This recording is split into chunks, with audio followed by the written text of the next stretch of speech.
Hey dudes, welcome to Splat from the Past, the only 80s themed horror and sci-fi show where things can get totally radical. Now today is a very special episode of Splat from the Past because I have a cult movie legend amongst cult movie legends. And I know I've said it many times before, but I really mean it this time. Arye Gross. You may remember he was the star of House 2, The Second Story. He was C. Thomas Howell's wisecracking sidekick in Soul Man.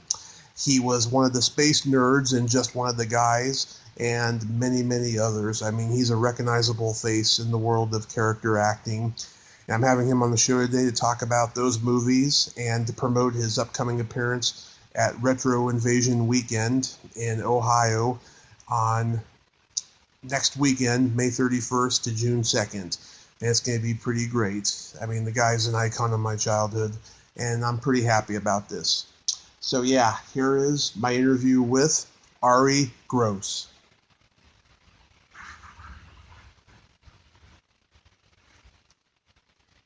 So Arye, welcome to the show. How are you?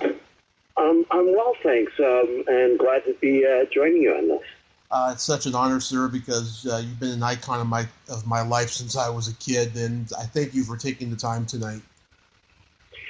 Oh, it's my pleasure. It's I have to say, having done this movie House 2, oh geez, it's like 33 years ago, something like that. Yeah.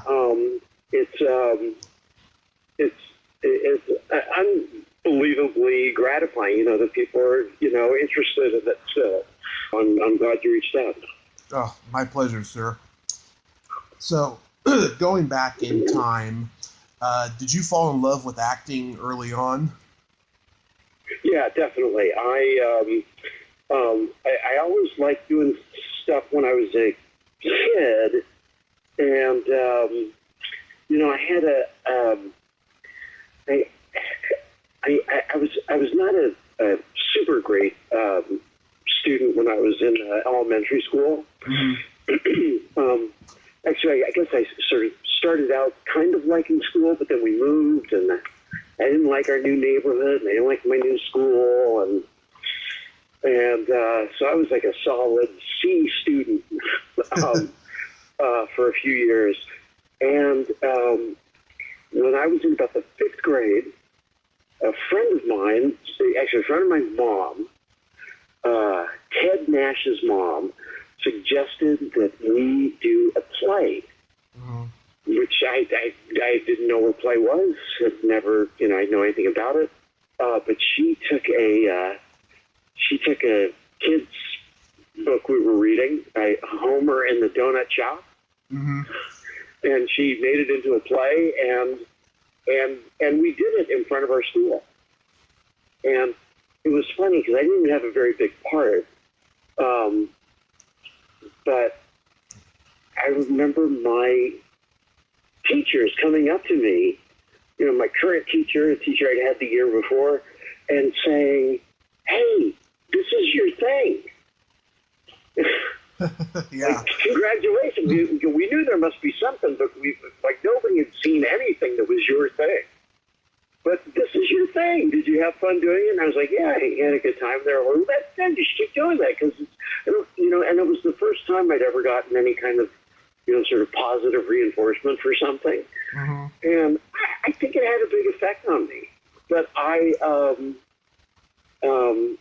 you know, and then in junior high and high school, I always elected to take drama classes when they were available, and then so you know, and then I went to college, and except I spent all my time in the theater department. Mm-hmm. Instead of going to my regular classes. I just kept doing plays, and that's you know, that's where it really, you know, that's where I really got it bad. Yeah.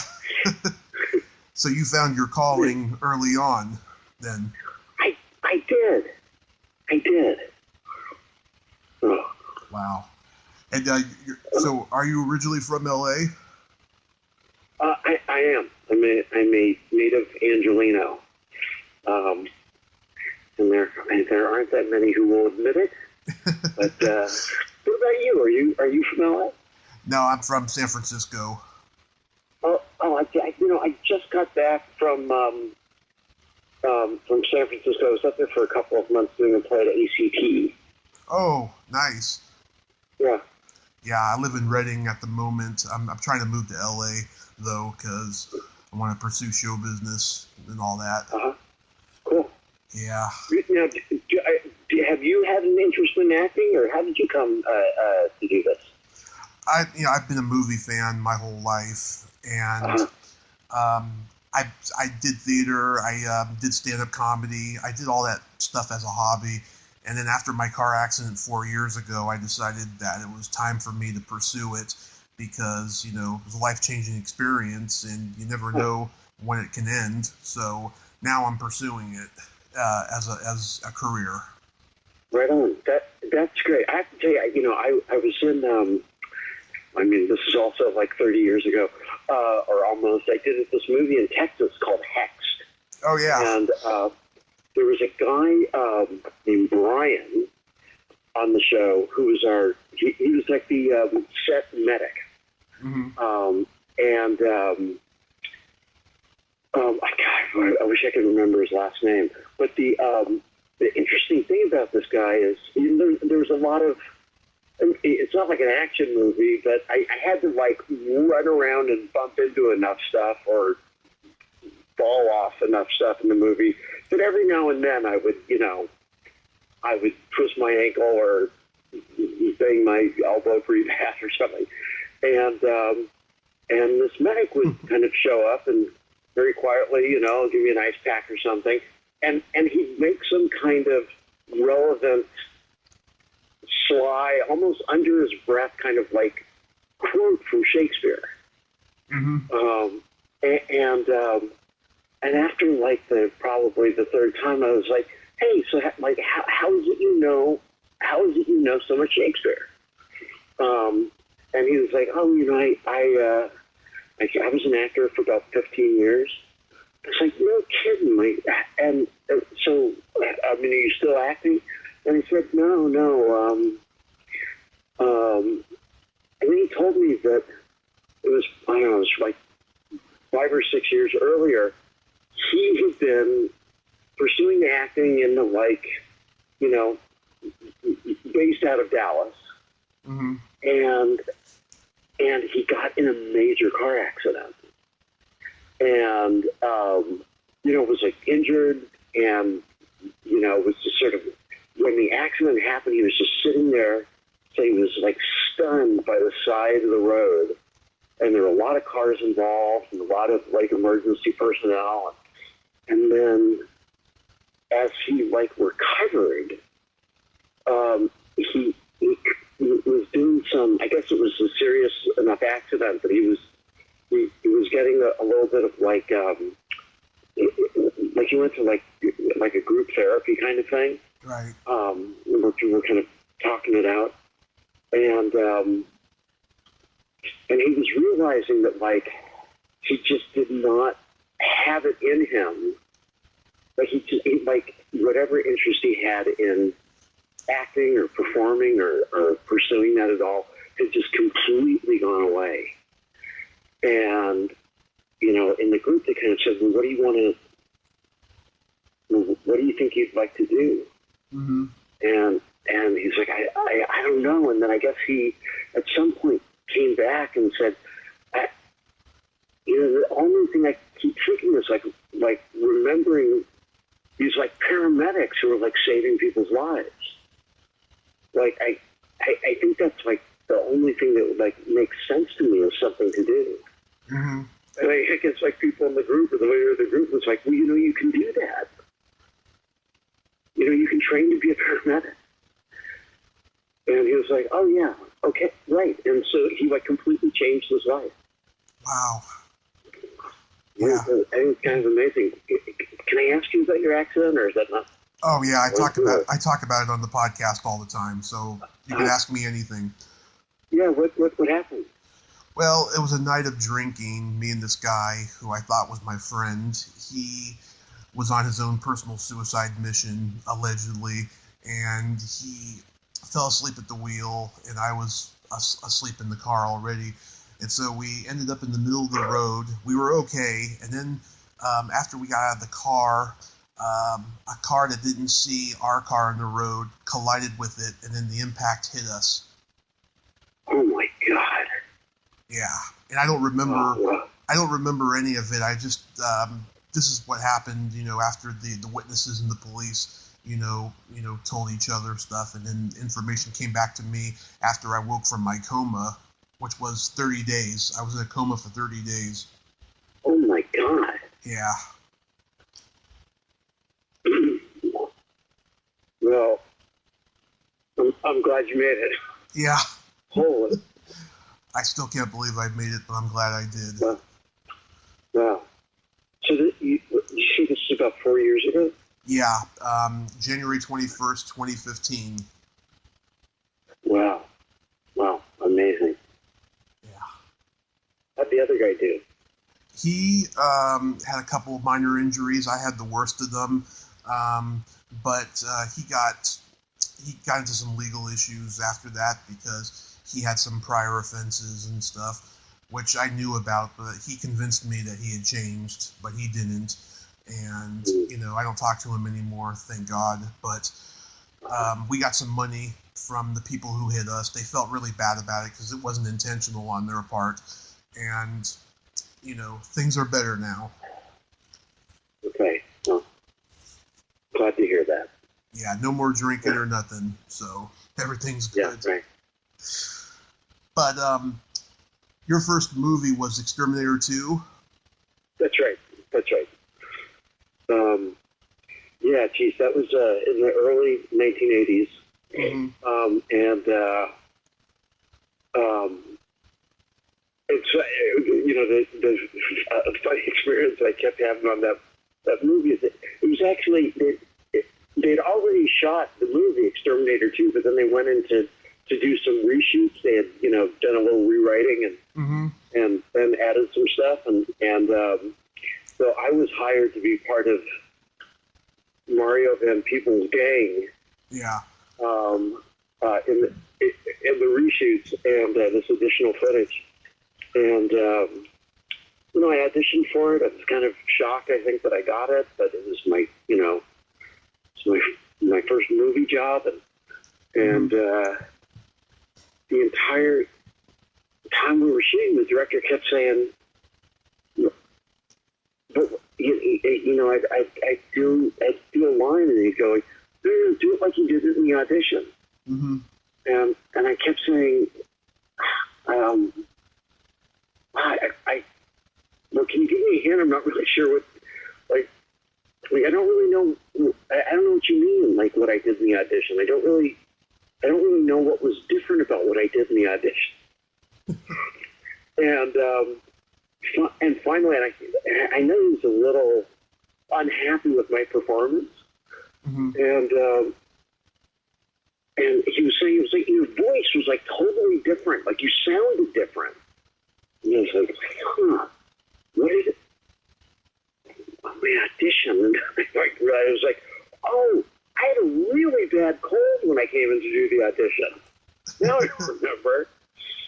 Like, I could barely talk. And and he's like, yeah, that's it. Can you make it sound more like you did during the audition? Like, oh my God, I got hired because I was like, yeah, I interviewed William Sachs, great guy. You are kidding me. Yeah. That's right. You think you directed it, or you directed the reshoot. Yeah. That's hilarious. Yeah, was he good to work with? Yeah, I mean, he was. It was my first time working on something, and it was. I'd done a lot of plays at that point, but I'd never had any sort of. I'd never had anybody give me direction that was like, do it the way you did it 3.5 weeks ago. I had no idea what that was.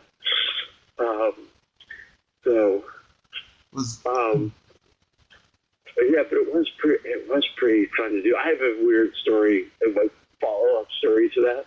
Go ahead. Okay, so maybe 3 years after I did that,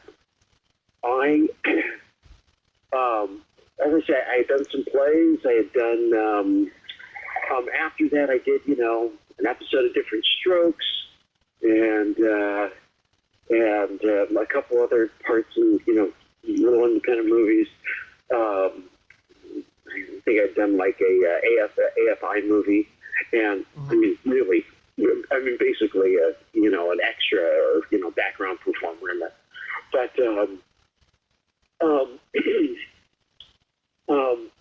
I got called for jury duty. Mm-hmm. And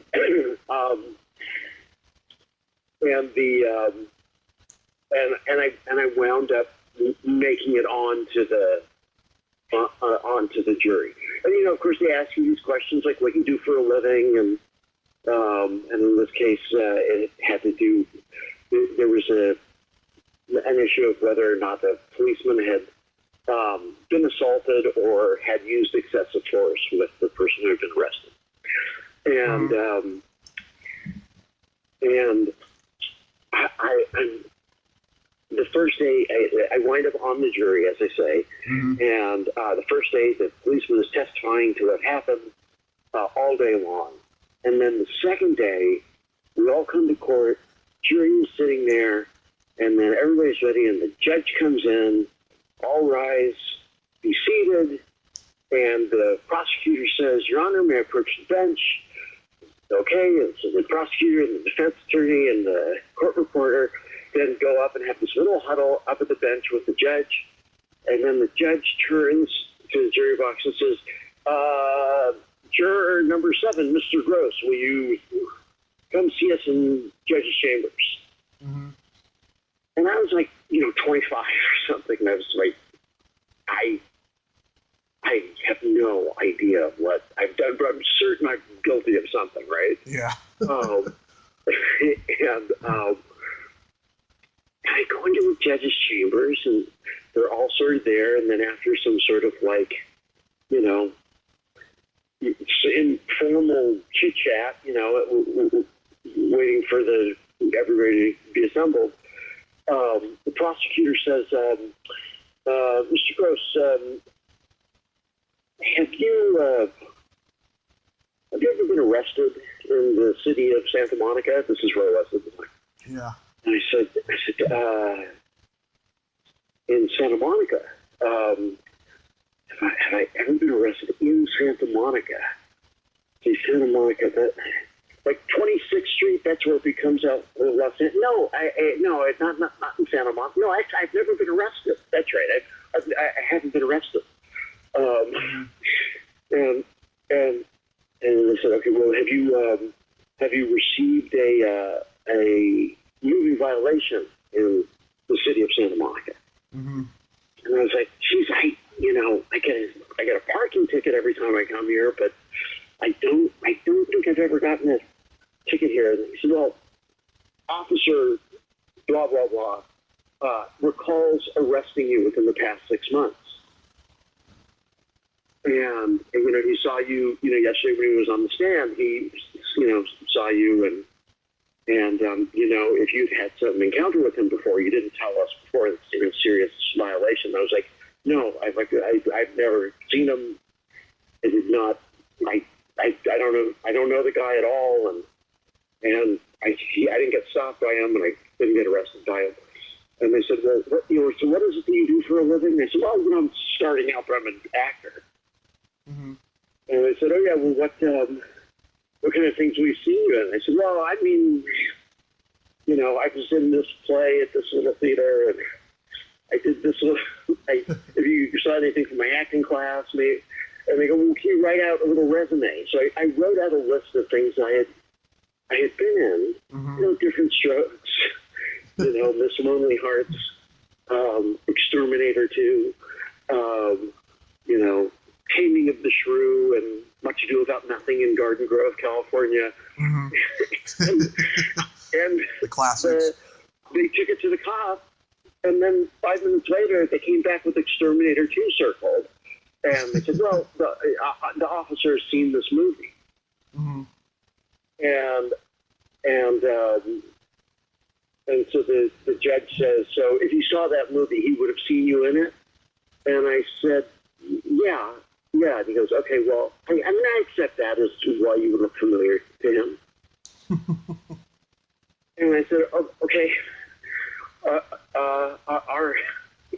all right. And they said, okay, that's it. I mean, that sort of clears it up. And then I think they said, like, well, let's prejudice the officer's testimony as far as you're concerned. But I was like, no, not at all. No, I was like flattered.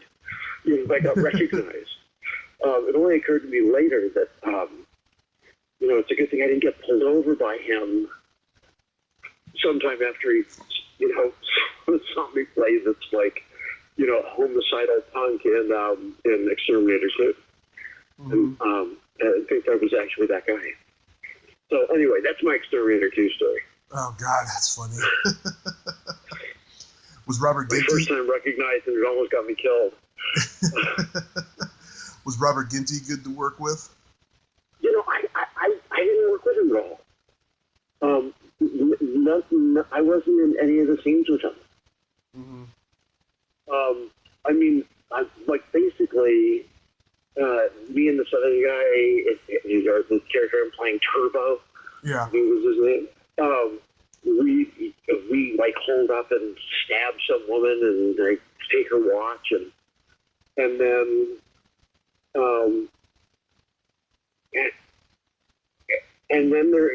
there was like he was he had like the mask on and the flamethrower and everything. So like I never talked to him. I mean, I don't even know for sure if it was him. I never met him. He was a great actor though. He was so underrated. Yeah. And yeah, your name was Turbo, which was a popular name at Canon Films back then because Michael Boogaloo Chambers was Turbo in the Break-In movies. Oh yeah, that's right. Yeah. That's funny. Yeah, it is a funny Turbo. coincidence. The Turbo would be the most dangerous thing anybody can think of. Yeah. You're the white Turbo. That's right. That's right. Now comes the immortal classic, Just One of the Guys. And from the time I was 3 or 4, this movie was a family favorite. I mean, we saw it on HBO like twice a week for years. Right. And it's one of those movies that we quoted all the time and stuff. How did you get the role of Willie the space nerd? Okay, so there were some people that I knew through the theater community, the stage acting community in LA, who participated in this. There was a playwrights workshop, and they'd meet I think every Tuesday night. And if you would show up as an actor, then playwrights who had pieces that were in progress, they would give you pages and you would read them out loud, so the playwright and the other writers in the group could hear the play spoken, and make criticisms of it or suggestions or etc. And a fair number of things were developed in there. And one of them was this piece that Lisa Gottlieb was working on, which was this, I almost think it had another name back then, but it wound up being Just One of the Guys. And Robert Fieldsteel and I were in that group, as was John Apicella, who plays the coach. Mm-hmm. And then and Robert Fieldsteel and I were Willie and Phil, which is Willie and Phil is a reference to a Paul Mazursky movie, Yep. which is a remake of the Truffaut movie Jules and Jim. Yeah. And so Willie and Phil were supposed to be like Trekkies. Or Trekkers, I'm not sure which is the preferred Trekkies name, but yeah. So when just one of the guys was produced by Columbia Pictures, and just it was maybe 2 weeks or so before we were set to go to the location in Arizona, start shooting. We got a call from Lisa Gottlieb saying, I'm talking about Robert Fieldsteel and I. We got a call saying, listen, Columbia has said that Paramount, which owns Star Trek, is not going to allow them to make any Star Trek references. So you guys can't be Trekkies. And of course, all of our dialogue was based around it. And Robert and I had even been trying to learn, Vulcan phrases, and so they said something like, but we think the news. We're going to make you guys fans of classic horror movies, Frankenstein and the werewolf and stuff like that. And I think we got some pages that were sort of, that they sent this is sort of an idea, and does this work? And it just didn't fit. And he and I talked about it, is there some way we can improve this at all? And we sort of pitched this idea that, okay, right, we're not Trekkies, we're not fans of a TV show or a movie genre. We're actually, though this doesn't have to be explained, we are just from another planet. Yeah.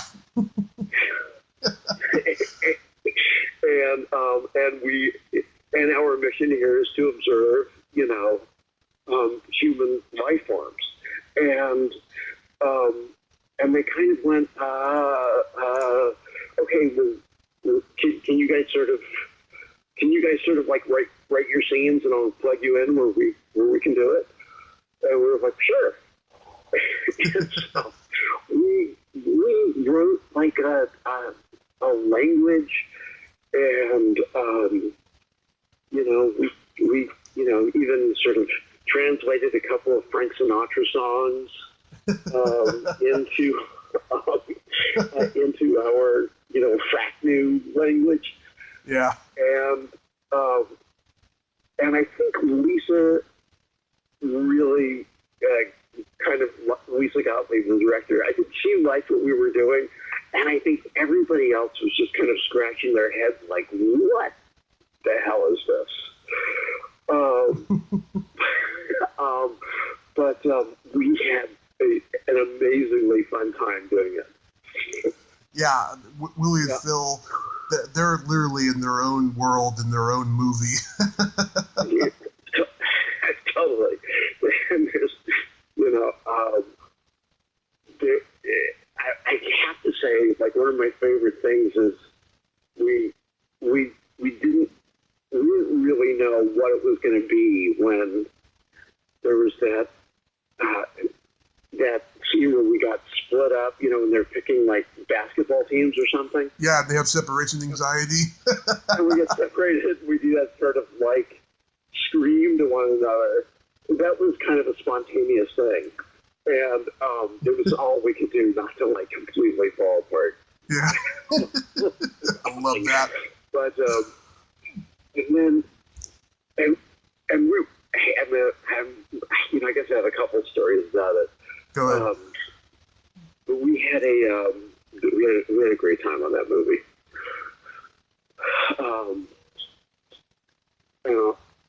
So we were together. Robert, who has not been acting as far as I know, but he's a great playwright, and I think he's teaching playwriting. And I want to say that he's at University of Georgia, but I'm not sure if he's still there. Mm-hmm. But or Emory or Anyway, it's been a little while since we've been in touch, but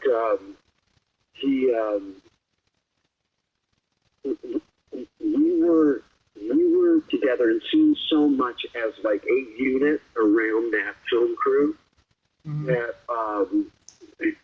we were shooting over. The shooting schedule included Thanksgiving weekend, and I was staying in Scottsdale when we were shooting, and Robert was, I think, flying back east to go be with his family, and they had some question, and the Thanksgiving morning, which of course we were not working, at around 6:30 in the morning, I get a phone call. I'm in my hotel room, and it's sort of like, that sort of like, you didn't get enough sleep and the phone's ringing and you're trying to figure out where the phone is. But, hello? And they're like, hi, Arye, this is so-and-so from the production office. And I was like, yeah, it's like 6:30 in the morning. And they go, yeah, we're so sorry. We just wanted to know if, does Robert know that the van is waiting to take him to the airport? And I was like, what? I don't know. You should call his room. And they're like, oh, we called his room and there was no answer. And so, why would you think you would be from the room? We don't spend all of our time together.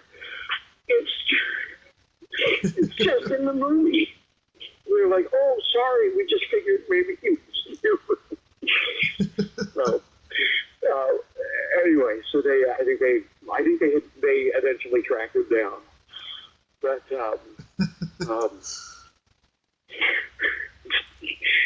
are you kidding me? And John Apicella, who played the coach, is a guy I work with all the time still. We're in a theater company today in Los Angeles. Oh, cool. Yeah. I always wanted to know. And I should say also Clayton Roner is one of my very best friends in the world. Yeah, he teaches acting. Say what? He teaches acting.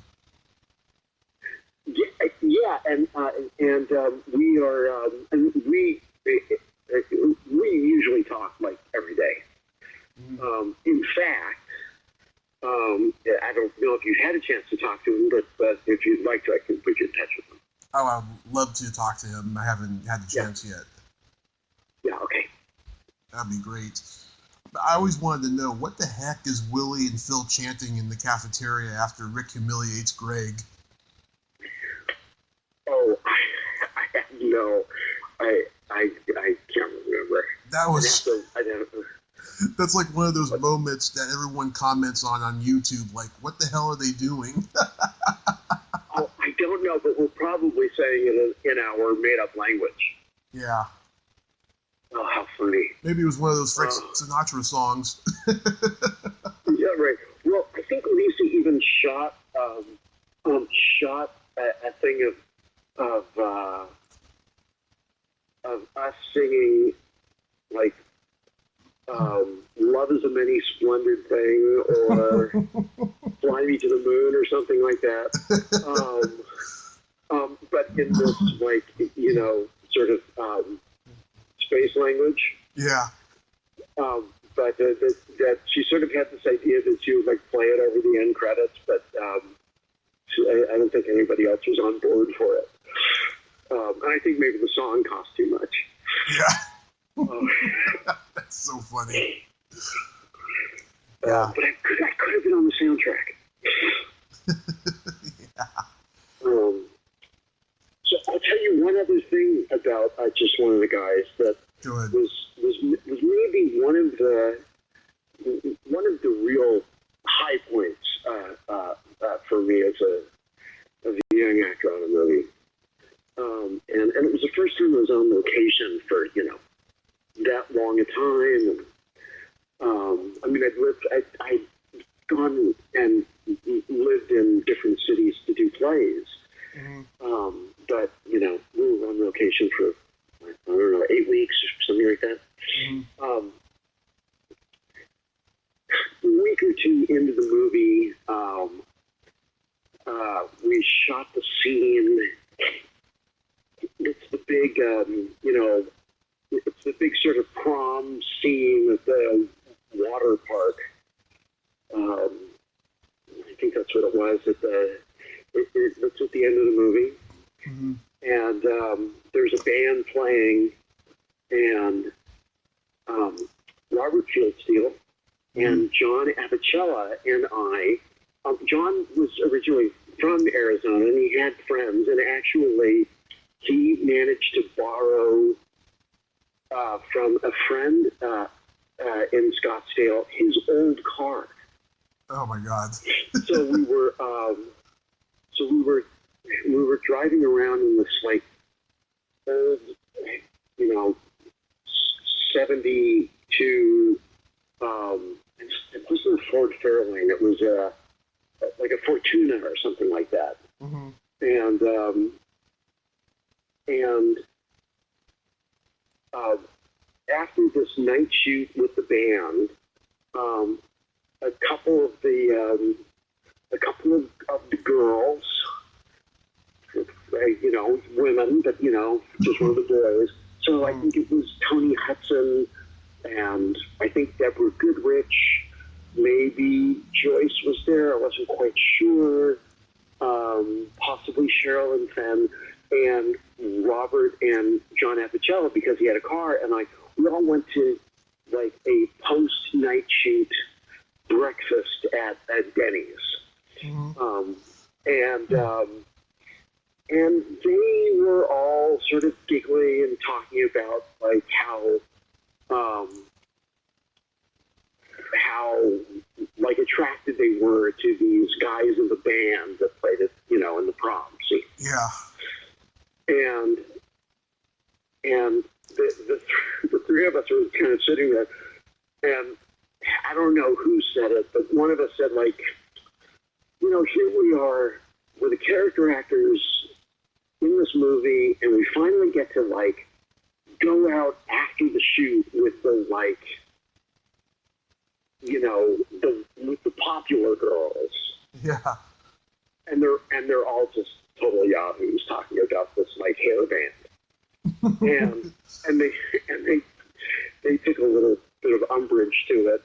And there was some, I think, sort of feigned insult about it.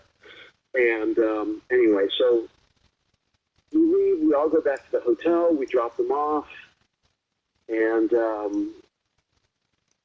John and Robert and I are kind of talking about the fact that it felt sort of bad that, you know, we didn't mean to like hurt their feelings. Yeah. It would have been nicer if they talked to us about the movie instead of between the three of them about the, like, rock stars. But so we decided, you know what, let's make it up to them. There's a 7-Eleven nearby, and where they sell flowers. So we'll get 3 bouquets, and we'll give them these flowers as kind of an apology. And so we got the flowers, and we put them in front of their hotel room doors, and, you know, the sun's up, and we go to sleep, and then, you know, later that day, around 6 p.m., we're all piling into a van to go back to work, to the location. We're still doing this night shoot. Mm-hmm. And we're, like, ready for them to go, like, thank you guys so much for those flowers. But instead, they're getting in the van going, oh, my God, you got some, too? Yeah, I did, too. Oh, you know what? I think it was the guys from the band who gave us the flowers. And we all sort of, like, looked at each other like, oh, did we not, like, put any sort of note on them? No, I didn't put a note on them. Oh, God. we just sort of assumed that they would, you know, and so they were talking about, they had this, like, mystery of, like, there was somebody else was like, what are you talking about? And they go, we all woke up and, like, outside the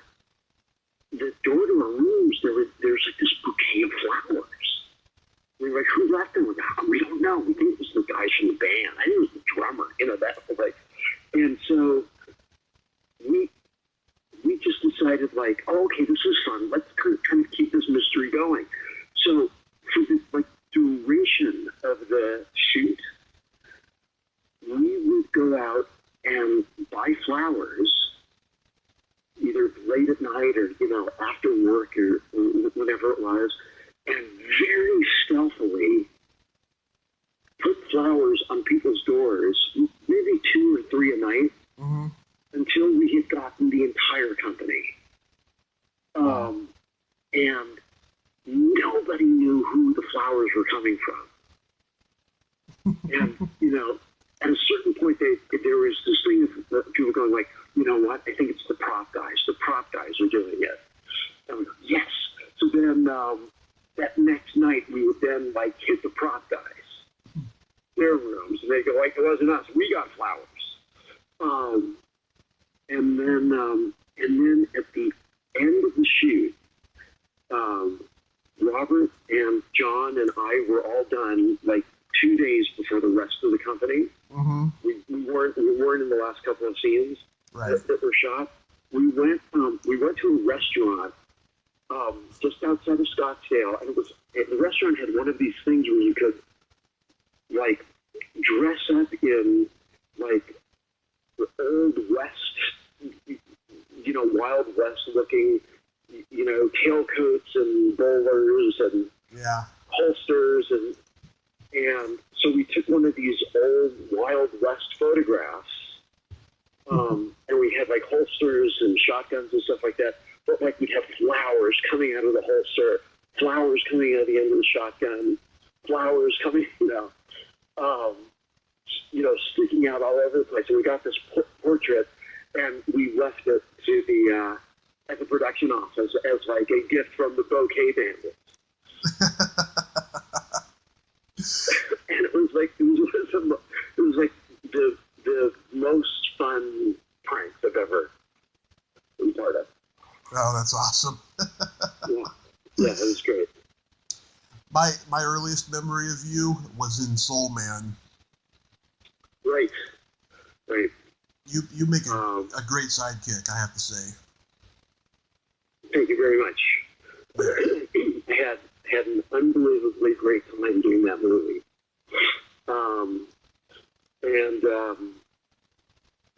And it's I have a lot of affection for the movie, and the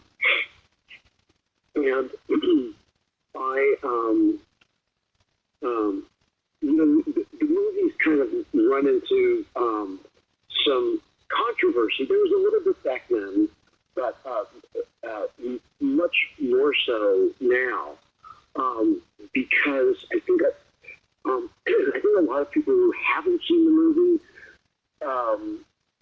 have heard or will see pictures of Tommy Howell in the makeup when he's passing himself as an African American guy. Yeah. And they make this leap thinking that it's a blackface comedy. And that it's somehow intended to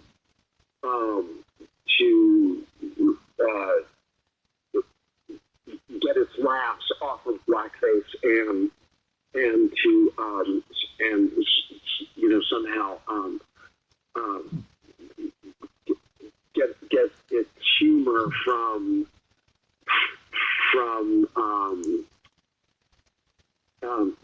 humiliating African American people or something, and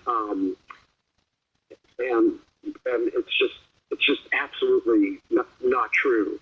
I think that I don't know if the movie could really be made in quite the same way now. Yeah. But it really was, it really was a movie about a very privileged white kid who thought racism didn't exist in America anymore, having his eyes opened and, in a certain way, kind of learning about his privilege, his white privilege. And I just had an excellent. That was an excellent experience for me. That movie, and it in a way it really changed my life, because you say it was the first thing that you remember seeing me in, and that's how it was, for a very long time, because I went from a guy with not really any sort of acting career at all to suddenly somebody who, I got this shot, and I got that was sort of that was my big break. Mm-hmm. Yeah. Yeah, I think the movie has a lot of positivity in the message, and it shouldn't have offended black people, but it did, But yeah. I think it's very positive. I mean, I just to say, there's a lot of people I talk to who got them who got what the movie was trying to do, and appreciated it for its for what it did, and then of course there were people who were offended by it, and I can't tell anybody what they should or shouldn't be offended by. Yeah. But I can say absolutely that the intention of the movie had everything to do with examining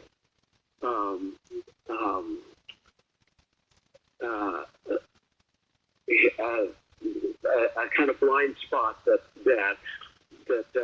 people who aren't black may have. Mm-hmm. Yeah. Yeah. That opening statement that you make in court at the end is so well prepared and brilliant. Did you rehearse that a lot? Well, yeah. I mean, and the fact is that we shot it really quickly because that was one of the scenes that I had to do in the audition.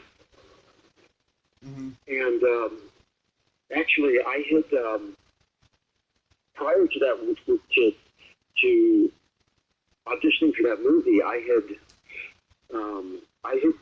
basically quit acting about a year earlier. Not that I didn't want to do it at all. It's just I had an agent, but I had done things like Exterminator 2, an episode of Different Strokes, and just a couple of there was an episode of Knight Rider, and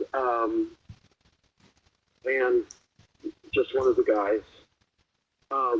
But I got sent out on an audition for something, and when I got there, it was like literally a one-word part in one scene, and it wasn't even the scene. It was a guy who was walking across a room who says hello. Yeah. And I just like, this is not what I want to do. And if this is what being an actor right now in Los Angeles means, then I don't want to do it. I'll do something else.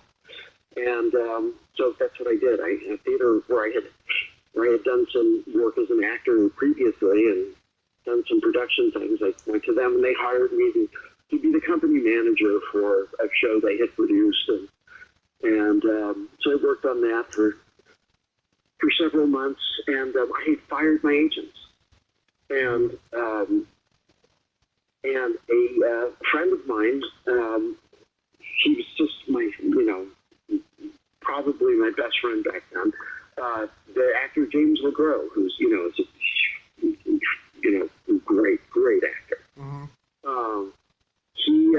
He called me up and said, "Hey, I got an audition for this movie, and I just read it, and this part is like, it just seems like a Jew."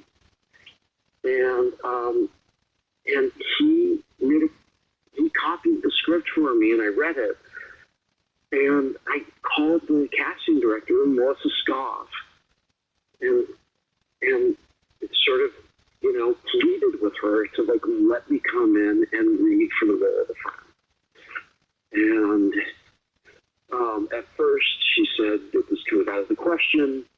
And then I called back a few days later and said, if you haven't cast the guy yet, I really think, it'll take 5 minutes. I really think I could nail this.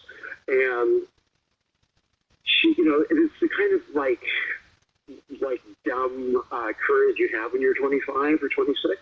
Mm-hmm. At a time when people were saying if you hadn't made it by the time you were 25, that you should give up.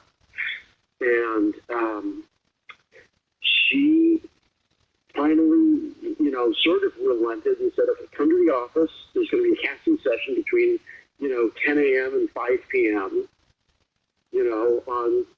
on this day, and show up at 10, and if somebody's late or doesn't show up, I'll bring you in. And, I waited for a few hours, and watched like all these famous actors who were my age come in and out.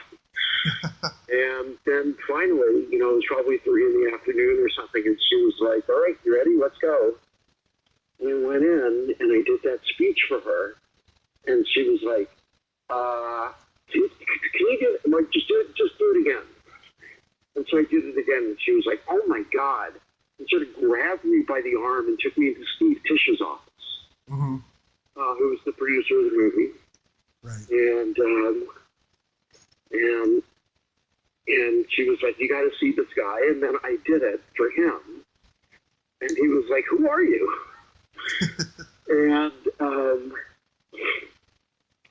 And then they called me back, and I read for the director and for Carol Black and Neil Marlins, who Carol Black wrote the movie, and they were also producers on the film. Mm-hmm.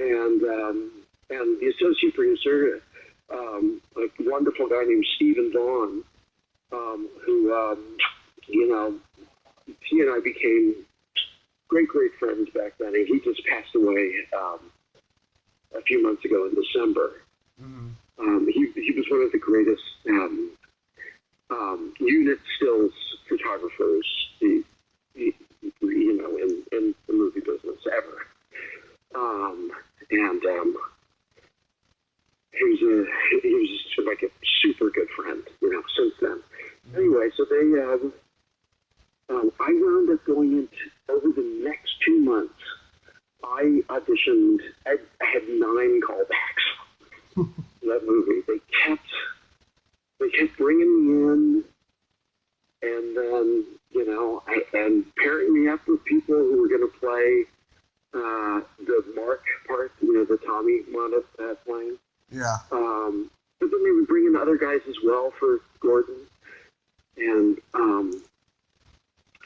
then basically when it was all done and they finally offered it to me and they were mine, I think it was Neil Marlins who said, we just kept thinking we should bring him in again. I'm like, if there's no way. I mean, I don't mean to, toot my own horn, but their feeling was like, there's no way that this guy is good enough to do this, and he hasn't, done anything significant before this. Mm-hmm. If he's really this good, he'd be, a known actor, which I was not. Mm-hmm. And from my perspective, I heard that and would think I know 10 guys. I know 10 guys who are totally unknown who are great. Mm-hmm. The town and the industry is filled with great actors who go unrecognized and unrewarded and underemployed. Mm-hmm. Anyway, so that's how I wound up getting the part. Wow. Yeah, they made a very good choice, I have to say. Well, thank you very much. My pleasure. Did working with Steve Miner and New World lead to you doing House 2? Yeah, as a matter of fact, when it came down to to getting the job, before the last thing I had to do was meet with one of the executives from New World.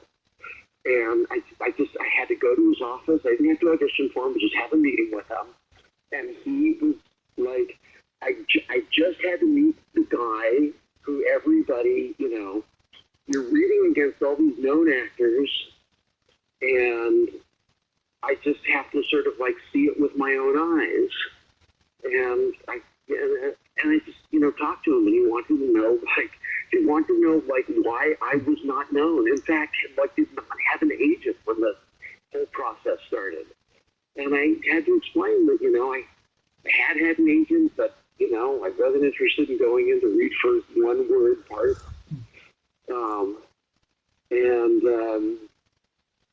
And he was like, okay. And then the next thing, and actually the agents that I fired, once they told me I was getting offered the part, I called my old agents and said, hey, despite the fact I fired you guys, we terminated our relationship, I'm getting offered a movie. Would you negotiate it for me?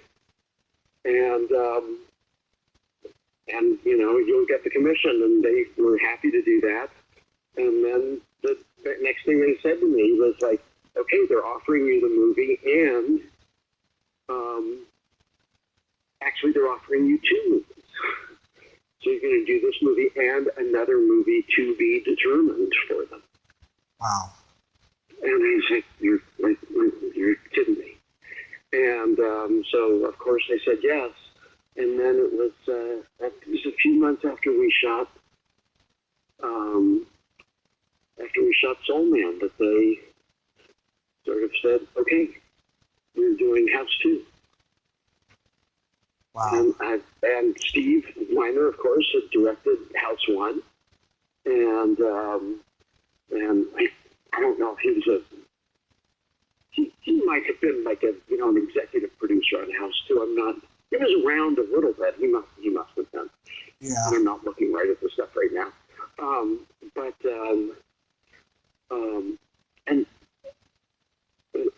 And I think, Steve probably had a hand in my getting offered that movie. And then Steve was like, Steve's been great to me. He's hired me a few times for a couple of different projects. We did a pilot together a few years later. I did a season of a show called Wildfire that he brought me on to about 15 years ago, 14 years ago, for ABC Family. And so I owe Steve Miner quite a lot. Yeah. Did you like the original House? I love the original House. Great movie. Yeah, it's a great movie. I like yours just as much because it's a little bit more goofier than the first one, I think. For sure.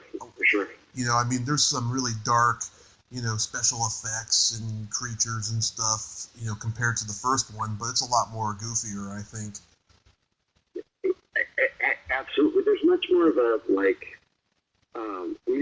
House is a very funny movie, and House 2 is, has this great kind of fantasy element to it.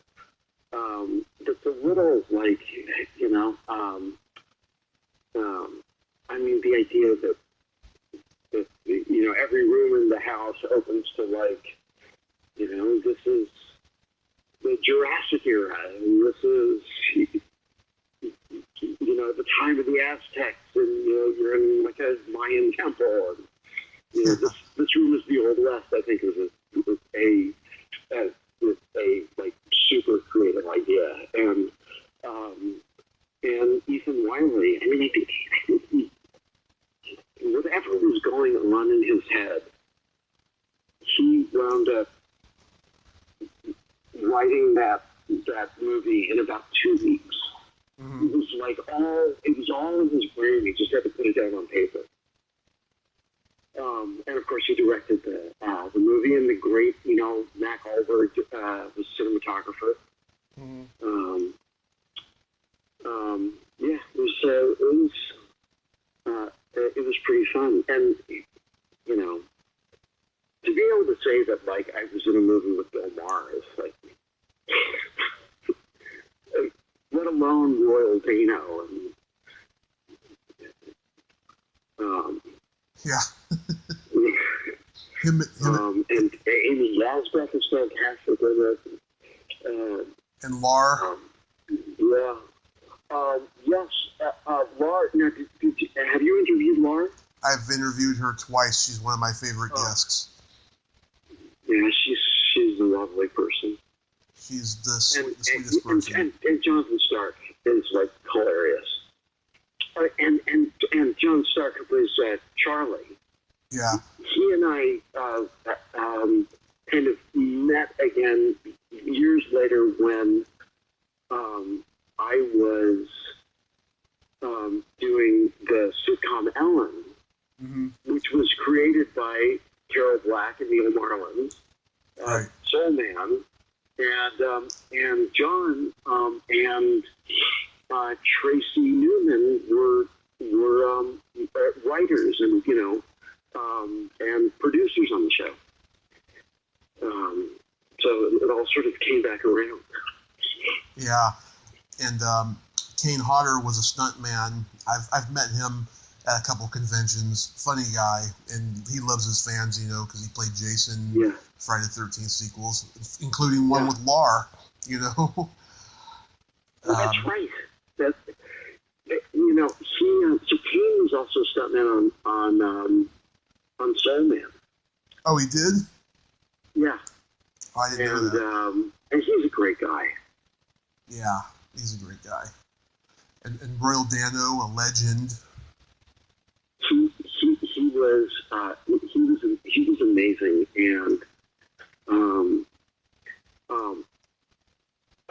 kind and funny and like an example of just a stone cold pro.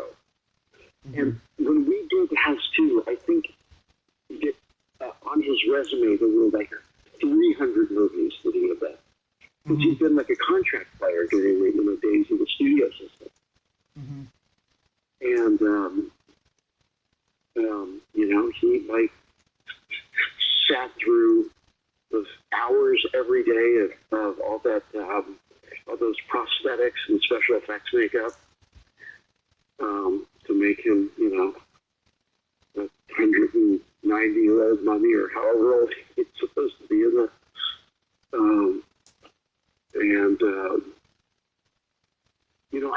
I asked him at one point, because he was in his 80s when we were doing that movie. Mm-hmm. And I was just amazed at how much, he worked. And so, I feel like I don't see a lot of roles for men in their, or women for that matter, in their 80s. Right. Did he get to work a lot? There's still a lot of opportunities. And he said, oh yeah, for any part that they're casting for, an old codger, there's only like 3 of us. and one's already got a job and one's got a cold. So I get to work as much as I wanted. Yeah. Is it true that you were originally going to do the voice of adult Kevin Arnold on The Wonder Years? Yes, I did. I mean, I had that job, and then suddenly I didn't. Carol, as I say, Carol Black and Neil Marlin, they were. I worked with them a number of times. This was before I did Ellen with them. But they had created this show. As a matter of fact, they had another TV show that they had written that was the idea was that there were 2 brothers who were, one was in his late 20s, one was early 30s, or something like that. Mm-hmm. And they still saw each other, but they would meet at their mom's house, and they'd get into an argument about something, and then you would start seeing like home movies of them 20 years earlier. So in a way, it was sort of like the acorn of the idea about the Wonder Years. And then they, had this other show that was actually set back then, but instead of seeing the people in the present day, you would just hear adult Kevin reminiscing. Mm-hmm. And I'm not sure, frankly, if I was the first guy or if Daniel Stern had done the pilot, mm-hmm. or a pilot, but and became momentarily unavailable. But they hired me to be the voice of grown-up Kevin. Mm-hmm. And I recorded several of the shows, or several of the narrations for the shows in a sort of sound studio, and then the pilot went on after the Super Bowl, mm-hmm. and I was waiting to hear about when I was going to go in and do some more, and I kept getting the sort of like, well, we're sort of like working out the days, and we're doing some tweaking the script a little bit, and I kept sort of getting put off, and then, which was fine, I just wanted to make sure that I was, sort of available to them, and I was driving one day, and I was listening to, the local college station in LA, and Terry Gross, Fresh Air, Terry Gross, Mm-hmm. was on, and she was, and I literally hear, we have, as our guest today, actor Daniel Stern, who you've seen in, I don't know if his Home Alone had come out yet, or if it was something else, but he said, and he's going to tell us about his new show where he plays the, you don't see him, he just does the narration where he's the voice of the character like 20 years from now, on the new show, The Wonder Years. Mm-hmm. And I was literally like driving, and that I got, this was before cell phones and stuff like that. I got home and I called them and said, well, I just heard that like Daniel Stern was doing this, and they were like, oh yeah, we've been meaning to call you. That's how I found out that I wasn't doing it. Oh my God. Yeah.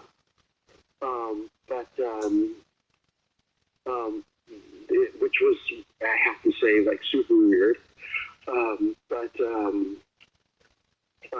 Hey, that's showbiz, right? Right. I mean, Stern did a good job, but hearing you do it, that would have been interesting. I think you can't. I think if you search on YouTube or something like that, you can find it. Okay, I'll check it out. I mean, I've heard that. It's funny. I really didn't have much interest in paying attention to the show after that. Yeah. But no, not that I was like exceedingly bitter or anything. It's just that if you get kind of essentially fired from something, you don't go back to you don't go to eat in the restaurant where they fired you. Yeah. But then, in later years became, very good friends with Dan Loria and Allie Mills, who played the mom. She and I had done theater together. We wound up, we played, she played Electra and I played, Orestes in a whole thing of Greek plays. Yeah.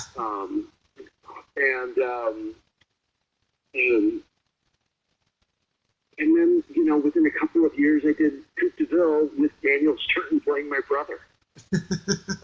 And he's like the greatest guy in the world. Mm-hmm. So. It's funny how it works out. Say what? I said it's funny how it works out. Yeah, that's right. And, and man, he was great in Coupe de Ville. Mm-hmm. That's a good movie. I don't know if you've ever seen it, but yeah, it's Mike Binder wrote it. For like 5 minutes. Yeah, Mike Binder wrote it. That's right. That's right. Another great writer. Mm-hmm. He was a funny comedian very too. Funny guy. Yeah. You've had a long, amazing career with lots of diversity. It doesn't seem like you've gotten typecast much. No, I mean, usually the closest that I get to being typecast is people, I very often would get cast based on, and it's not just me, I think a lot of people, I get cast based on the last thing that I did. Yeah. So I do Soul Man, and then, you get offered a lot of things that were like campus comedies. Mm-hmm. And even if the character, even if it doesn't if it wasn't the right fit, I get like offered stuff that I think, well, I don't really know how to play this. And then I try and do something dramatic, and then I do a drama, and then the comedy would come up, and I'd want to audition for it, and they'd go, no, but can you do comedy? He's he's the guy from that war movie, right? Yeah. And so then there'd be all these like war movies to read for, and you go, well, yeah, but it's not like the role in the Keith Gordon thing. It's yeah, but you're like that World War II era kind of guy. And then I wound up doing these friends of mine, which became the Ellen show, right? Her sitcom rather. And then when I was doing that, they go, well, can you do drama? I mean, he's like a sitcom guy, right? Yeah. So next weekend, you'll be at Retro Invasion Weekend in Westlake, Ohio. That's right. Yeah, I think it's the 31st, the 1st, and June 1st and 2nd. And I'll be there kind of, with Clayton Rona will be there, and Tony Hudson, from Just One of the Guys, Lisa Gottlieb from Just One of the Guys,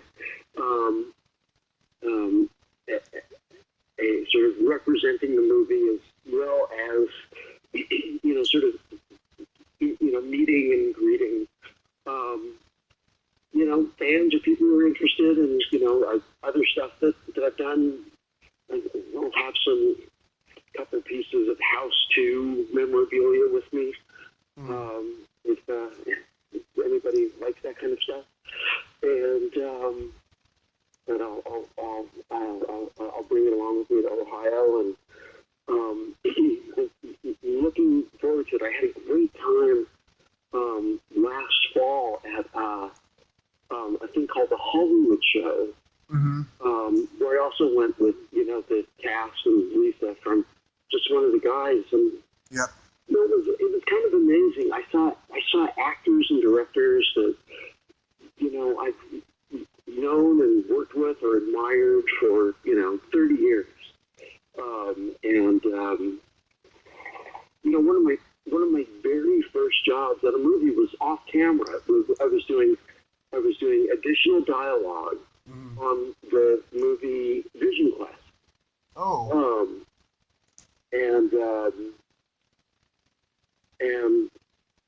So you see scenes in the gym with like the basketball team, and you'll be watching a scene with with the protagonists, and in the background you hear like squeaking sneakers and the ball bouncing, and people going, "Hey, give it to me, I'm open, I go for the layup," or something like that.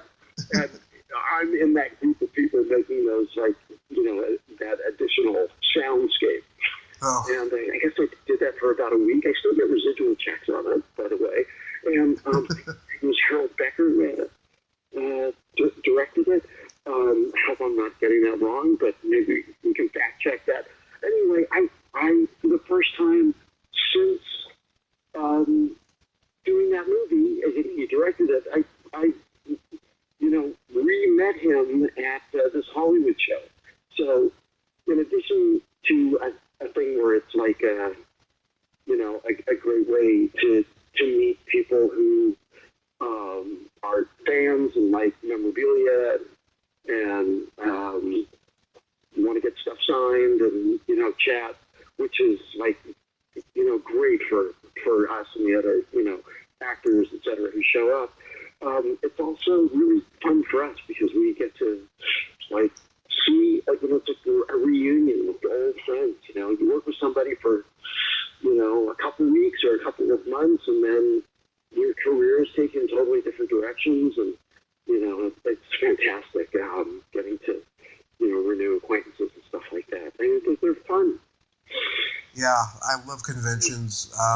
I started going to them about a year after my accident, and I'm just hooked on them.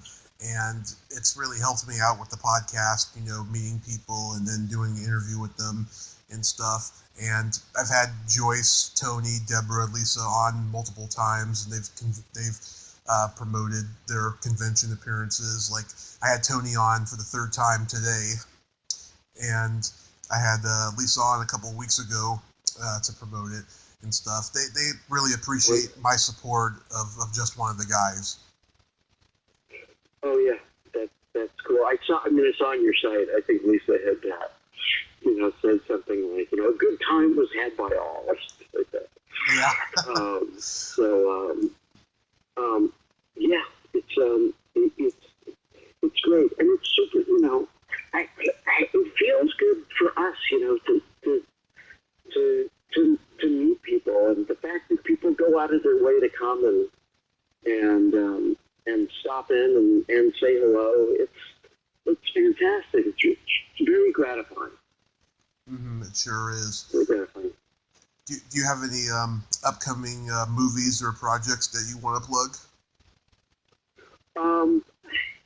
Yeah, it's all sort of like too early to plug, but I've got a movie that is that's looking for a distributor right now called First Love, written and directed by Michael Masseroff, and I'm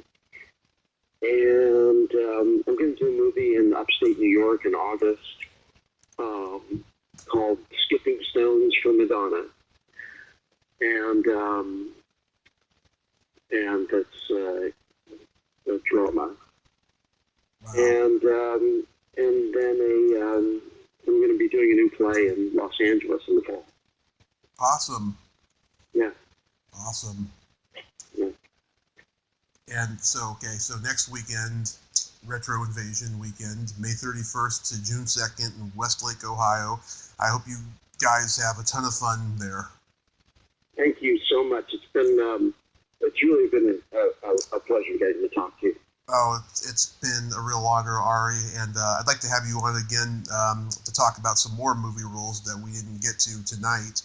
And I hope I eventually get to meet you at a California convention. I wish I could go to Ohio and see you guys, but I stay in California when I go to conventions. Yeah, sure. Well, listen, I look forward to it, and and get in touch anytime. Absolutely. Thank you so much, sir. All right. Take care. Okay, take care. Okay. Have a good night. Bye-bye. Well, there you have it. Arye Gross. Ain't he a cool dude? Thank you so much, Ari. I'm glad that we got to talk finally. And very nice, humble guy. And your career has just been amazing, and it will continue to be so. If you like this video, everyone, please subscribe to my YouTube channel, add me as a friend on Facebook, join my Tommy Kovac comedian page on Facebook, follow me on Twitter and Instagram, and all that fun stuff. Well, that's all the time we have this week on Splat from the Past. Until next time, this is Tommy Throwback Kovac saying, there's no shame in living in the past, because the present sucks. Later, dudes.